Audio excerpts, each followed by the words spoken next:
العيد المجيد، واحتفي في عصرك السامي السعيد، وامضي للغد بالعزم بناء، وارتقي للمجد بالعزم الأكيد، وخطى هيثم عزم وانطلاق، ترسم المستقبل الزاهي المجيد.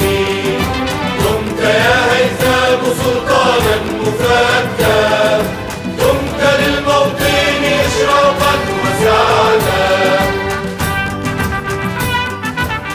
أبناء عمان الأوفياء، لقد عرف العالم عمان عبر تاريخها العريق والمشرف كيانا حضاريا فاعلا ومؤثرا في نماء المنطقة وازدهارها.